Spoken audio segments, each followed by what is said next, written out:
Madame Gaëtane Corriveau, qui est politologue, formatrice, animatrice, idéatrice, coordonnatrice, tout finit par trice, bonjour, sauf qu'elle n'est pas trice. Hein? Jamais, surtout pas quand je viens ici, avec l'animateur que vous êtes. Oui, bonjour Gaëtane. Bonjour Michel. Comment allez-vous? Très bien. Bon. Fébrile. Oui, pourquoi? Excité, période électorale.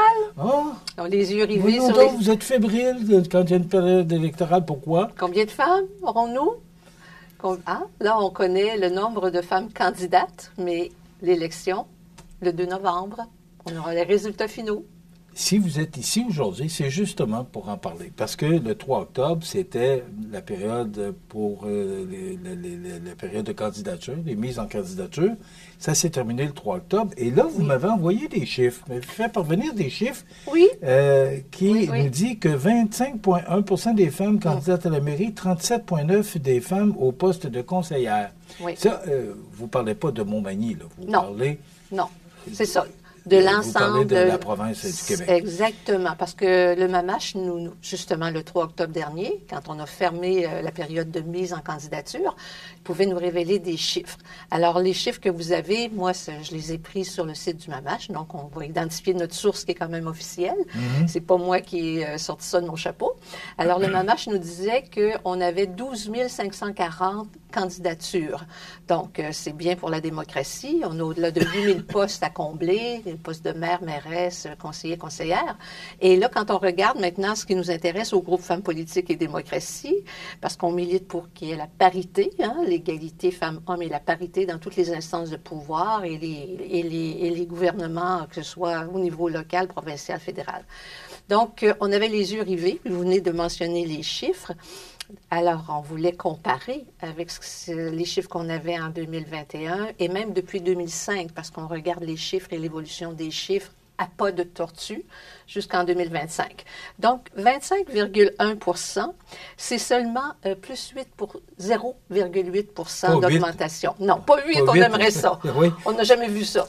On a eu des 4. Oui, c'est 0,8 %. Donc, à 25,1 % de mise en candidature féminine, quand on a l'objectif d'avoir 50 % de femmes élues, déjà, on sait que ce sera probablement impossible.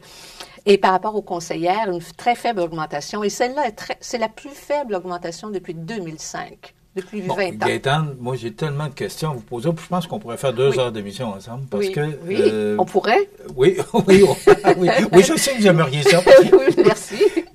Gaëtane, qu'est-ce qui se passe? Bon, on voit, il y a plusieurs, dont la mairesse de Montréal, là, Madame Valérie Plante, là, qui se retire. Il y a beaucoup de femmes qui se retirent, qui étaient là en 2021. Et on semblait voir une progression.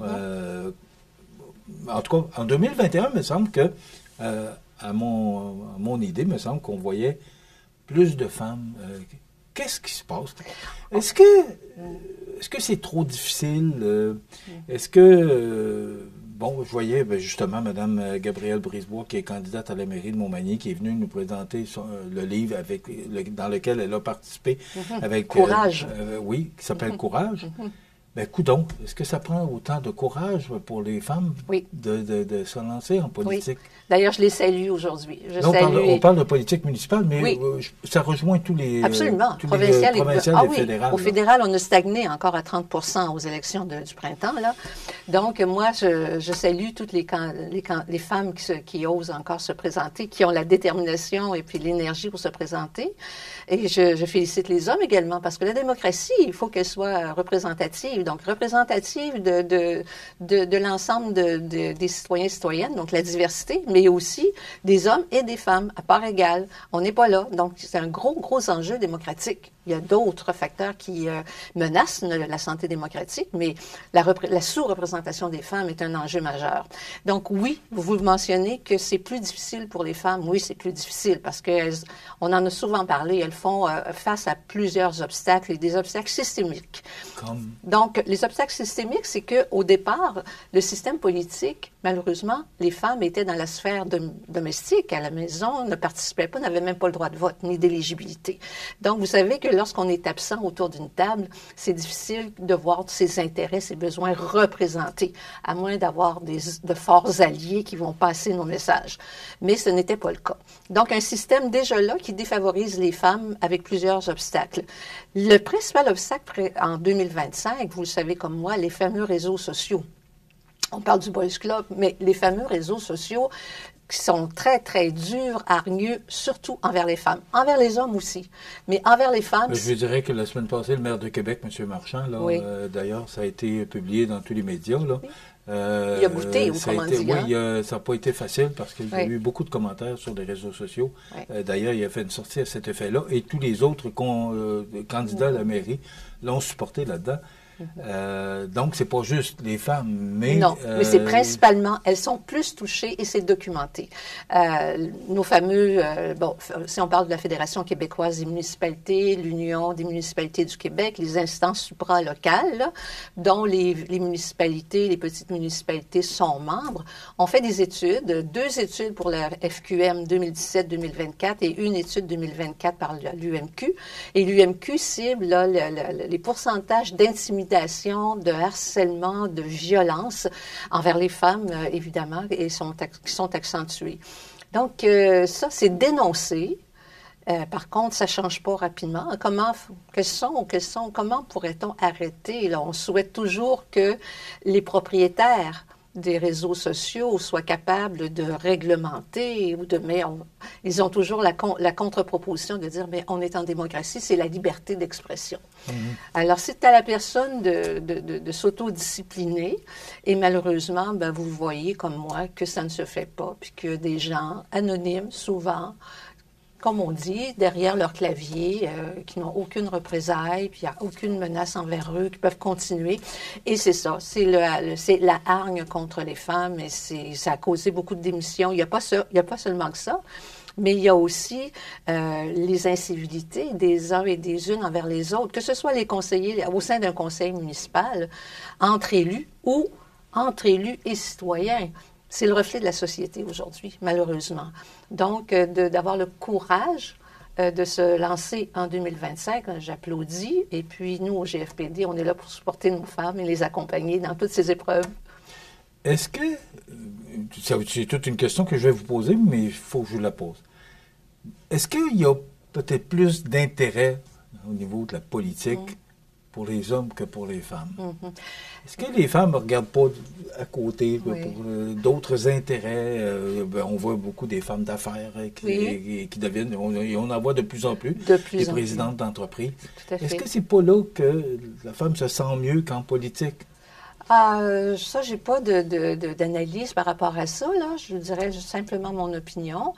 Je regardais effectivement dans la représentation des femmes, maintenant, on la voit plus largement dans plusieurs sphères d'activité. Présidente d'Hydro-Québec, entre autres. Oui, dans des postes de direction. Mm-hmm. Ça, c'est des progrès majeurs. Donc, on a des beaux modèles.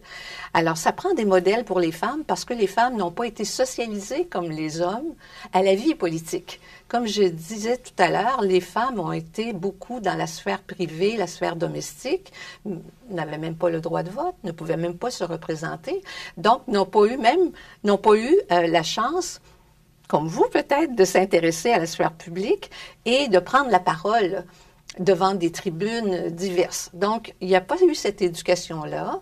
On était éduqués dans des rôles sociaux très différents. Et les femmes pouvaient faire telle ou telle chose, les hommes faisaient telle chose. Puis on voit un retour de ces rôles traditionnels-là à travers les tradwives, ce qu'on appelle les real women, des jeunes femmes qui souhaitent revenir à la maison. Et on entend même du côté des États-Unis qu'on devrait retirer le droit de vote aux femmes. Donc, si on cherche à avoir des progrès, là, il faut avoir des bonnes lunettes parce que sont très minces et les acquis sont très fragiles. Donc, il faut continuer à se battre. Par rapport à l'intérêt, les femmes sont très intéressées à se lancer en politique. Malgré tous les obstacles, je pourrais vous en nommer 10, 15 avec des sources là, principales et complémentaires. Mais elles font face aux obstacles, elles décident de se lancer quand même. Par contre, elles ne peuvent pas le faire seules. Contrairement à un homme qui peut se fier s'il y a une conjointe ou un conjoint qui peut prendre soin de la maison, des enfants, des rendez-vous chez le médecin, chez le dentiste, à l'école, recevoir les bulletins, ça va. Mais il ne se soucie pas souvent de ça, l'homme. Lui, il se soucie, est-ce que je vais avoir un téléphone? Parce que je me sens capable, moi, de me lancer comme à la mairie, je me sens capable de me lancer conseiller, alors que les femmes ne se sentent... Elles ont le syndrome de l'imposteur, qu'on dit, parce qu'elles n'ont pas été éduquées, elles n'ont pas eu la chance, justement, de se pratiquer dans la sphère publique. C'est pour ça qu'au GFPD, on leur offre beaucoup de formations. Et elles sont très, très studieuses et elles sont présentes et elles sont excellentes. Puis elles doutent beaucoup d'elles encore, même après avoir suivi quelques formations. Il faut constamment renforcer leur confiance. Alors, elles sont intéressées et puis elles luttent. Puis on le voit dans toutes les sphères d'activité. Puis maintenant, elles peuvent occuper des beaux postes parce qu'elles ont les compétences. Je donnerai juste l'exemple d'une formation qu'on donne sur le budget municipal. Pas rien, le budget municipal. Le 2 novembre, nos candidates vont être élus, là. Premier exercice, première fonction, analyser, adopter d'un budget. Ça se passe toujours... jusqu'à le 31 décembre, mais je pense qu'en période électorale, on a un petit délai. Mais c'est le premier exercice à faire. On parle de plus de 30... La ville de Montmagny, je pense que c'est tout près de 35 millions. Je le dis sous toute réserve, là, mais il me semble que c'est tout près de ça. Ça, je n'ai pas le chiffre, mais c'est sérieux, là. Hein? Alors... qui a été préparé pour cette première soirée d'études et d'adoption du budget? Est-ce que les hommes qui ont été élus ont fait ces devoirs-là, ont suivi, par exemple, les analyses budgétaires à la ville de Montmagny ou ailleurs? Est-ce qu'ils ont ces connaissances-là? Alors, nous, au GFPD, on a une formation sur le budget. C'est une économiste qui le donne et qui a l'expérience du terrain parce qu'elle a été conseillère municipale à la ville de Québec. Puis elle a été chef de l'opposition par intérim. Et elle a une maîtrise en économie. Donc, vous voyez la profondeur de la connaissance qu'on transmet aux femmes. Et c'est pas toutes les femmes candidates qui sont venues suivre le cours, mais lorsqu'on annonce des formations comme ça, tout de suite, les femmes viennent justement parce qu'elles savent que le premier exercice, là, en tant qu'élu, ce sera celui d'adopter un budget sur lequel elles n'ont pas travaillé, là. Ça a été préparé par le conseil municipal qui les a précédés. Est-ce que tous les efforts qu'on fait ou que vous faites en représentant votre organisme vont finir par se concrétiser? Je l'espère. Oui. Vous êtes positif, vous êtes optimiste ce matin. Je suis optimiste malgré tout, surtout quand je vois le courage de ces femmes qui osent se présenter dans un contexte hostile et hargneux comme celui qu'on connaît par rapport aux réseaux sociaux. Ça n'ira pas s'améliorer, je pense pas. Là, parce que... Ouais. Alors, il faut se développer toute une carapace et puis commencer à faire de la pédagogie entre nous, là, justement, quand on voit des choses comme ça, ou qu'on entend, qu'on est un homme ou une femme et qu'on entend justement des gens critiquer leurs élus alors qu'ils sont souvent sous-rémunérés. Allez voir les salaires, la rémunération des élus dans les petites municipalités. C'est presque du bénévolat.